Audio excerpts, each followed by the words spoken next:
Hi, I'm Juliette. Hi, I'm Tamsyn. We're in experimental nonfiction class with Jay Kirk. So Tamsyn, what are you writing about? I'm writing about exoplanets. What are exoplanets? Exoplanets are planets that orbit other stars besides the sun. And I know a lot about them because that was my summer job. I had to interview scientists at NASA Goddard Space Flight Center and then write articles for nasa.gov. And in the process, I learned a lot about space, and I knew virtually nothing about any astronomy or cosmology before. But now I am obsessed with it, so I'm writing about how scientists discover these planets and what the repercussions are if we find life on them. So how did you get interested in NASA if you didn't know anything about space or astronomy before? They accepted me. It was a job. Yes, that. I was thrilled that it was NASA, and I was totally scared because I didn't know very much about the topic, but now I do, and I'm more prepared for life in general because I know a lot about this very esoteric subject. So, Julia, what are you writing about? I'm writing about Betsy DeVos, the United States Secretary of Education. So, tell me more about why you wanted to write about Betsy DeVos. So I'm writing about Betsy DeVos because my mother is a teacher in the school district of Philadelphia.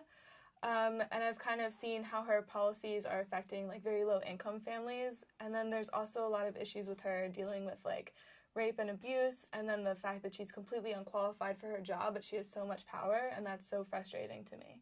And I think to most of America, to be honest. So what made you want to write about Betsy DeVos in the way in which you did? So tell me about the style in which you wrote the piece. I'm writing about Betsy DeVos in the style of Dick and Jane, the famous children's books. It's something. I get stuck talking in Dick and Jane now in regular conversations, which has been frustrating for my friends, but fun for me. I decided to do that because our professor, Jay Kirk, actually gave me a book called The Ghosts of Birds. It's a collection of essays. And in it, he writes about all types of random... Elliot Weinberg is the author. And in it, he writes about all different types of, like, facts, but he does it in really weird and, like, very poetic ways. Like, he'll take, like, the story of, like, Cain and Abel or something and then turn it into, like, a lyric poem. So I was like, how can I take this story about Betsy DeVos, who many people already hate and know about, and make it more interesting? And then I was reading about her life, and, you know, she really is into, like, Christian values, like, and she's very into the idea of, like, the perfect American family, which is what Dick and Jane are really all about. Like, they were to teach kids Christian values and about, like, how great America is. And then, so her husband's name is Dick DeVos, so it just kind of all just clicked that. Yeah, it fit very well, unexpectedly. Yeah. So tell me about your process in writing about Betsy DeVos in this Dick and Jane style. Did you have to read a bunch of Dick and Jane, or did it come naturally after a while? I read a bunch of Dick and Jane to start with. Because it's difficult because they're like basically 4-word sentences, and you're writing about policy and like it's like kind of complicated things to write about in like such short sentences. So that was just like a lot of reading and then a lot of writing it like in normal English style ways and then trying to cut it down from there. So yeah, so it's been a process. So what have your thoughts been about the class so far, about having to write this piece in such a short period of time with a bunch of other writers? What's it been like? I think it's been good. It can be a little bit frustrating at times because it's like there's such long periods in between when you're writing and when you're getting feedback that it can be a little bit frustrating. But it's been really cool to have, like, basically Jay's been pretty hands-off for this whole thing, so it's been nice to work with other students in the class on, like, different settings outside of class to get feedback in those ways, yeah. Mm-hmm. Yeah, I think that the style of the class was really interesting because I'd never taken a creative writing class before, even though I want to go into journalism. So I thought it was good to start out with a course that would be completely unconventional. I like getting feedback from other students because in general my feedback is my own, and since I haven't taken other creative writing classes, I haven't had the experience of workshopping in such a way. And I think that, like you said, the outside experiences that we have where we all as students get together and then work about our own pieces or how to promote our pieces was really interesting. Yeah, it's been really good. What else is in your piece besides exoplanets? What makes your piece special and experimental? Well, it's because I get really existential. As we all do. Exoplanets really intrigued me as a concept, not simply because of the science behind them, which was really fascinating. I could go into how people detect them or how the scientists analyze the atmospheres on the planets to see if they would be able to support life or what kind of stars they orbit. But what really struck me was that because of the fact that we're able to see, well, not necessarily see, if we have a picture of an exoplanet, it is like 4 pixels big. So the fact that there are other planets that we have virtually no way of understanding what life is like because we can't visit them, we have to use like very specific scientific techniques to do so.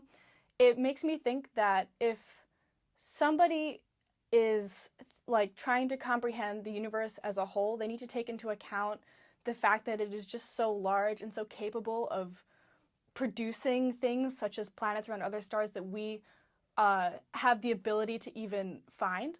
And I think my piece kind of explores the way that these scientists at NASA are trying to deal with these issues. So one of the scientists talks about how if we see signs of life on another planet, we can't assume that those are immediately going to indicate that there are aliens, because what my piece is entitled is called The Agnostic Search for Life, and it's entitled that because if we're looking for signs of life on other planets, we cannot use only signs that we see on Earth, because we have a sample size of 1. We can't assume that just because we see something on Earth, and that means, so say we have a chemical exuded by a microbe on Earth, and we find that chemical on another planet in the atmosphere, we can't say, oh, that's life, because we don't know what that other planet's geology is like, or what its atmosphere might naturally produce, or the conditions under which it was created.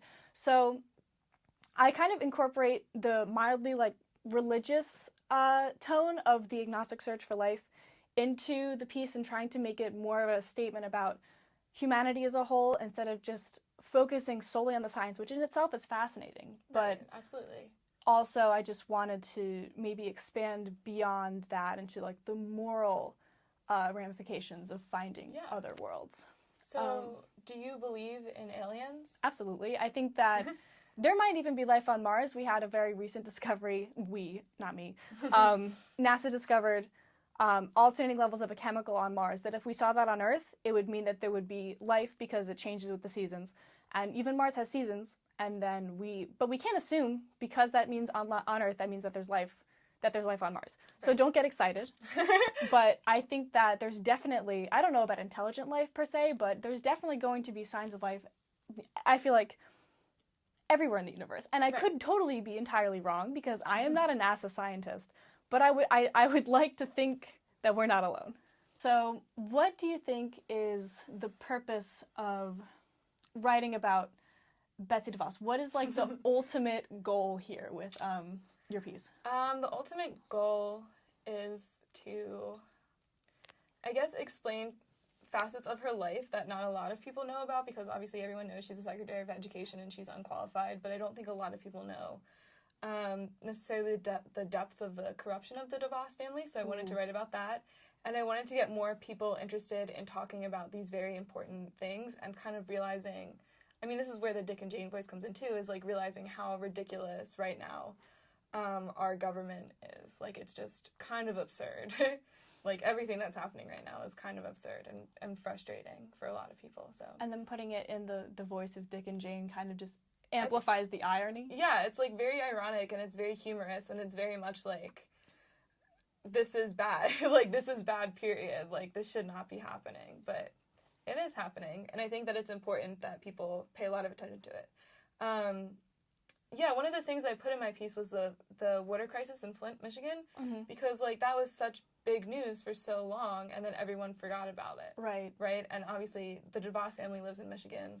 They don't give money to Flint, and they're partially responsible for causing the water crisis. So no. It's like, So it's like this whole thing, and it's like if we forget about these issues, even issues that seem really obvious and big, they're just like more things are going to happen. Like if we forget that Betsy DeVos was elected for these reasons, like more corrupt politicians are going to be elected into really important areas of power, and it's really going to hurt a lot of people. And that's really fascinating. I mean, the piece itself is such an interesting read. I mean, we're in the process of cutting it down from in terms of word count, but I was personally like not even tired by the Dick and Jane voice, because there was so many interesting pieces of information in it that I was continually intrigued as to where, like, what would happen next. Like, what family other is so weird. part of the DeVos family will be revealed in the next paragraph. It's all very Family is disturbing so but weird. fascinating. Yeah. Yeah. It's been fun writing it.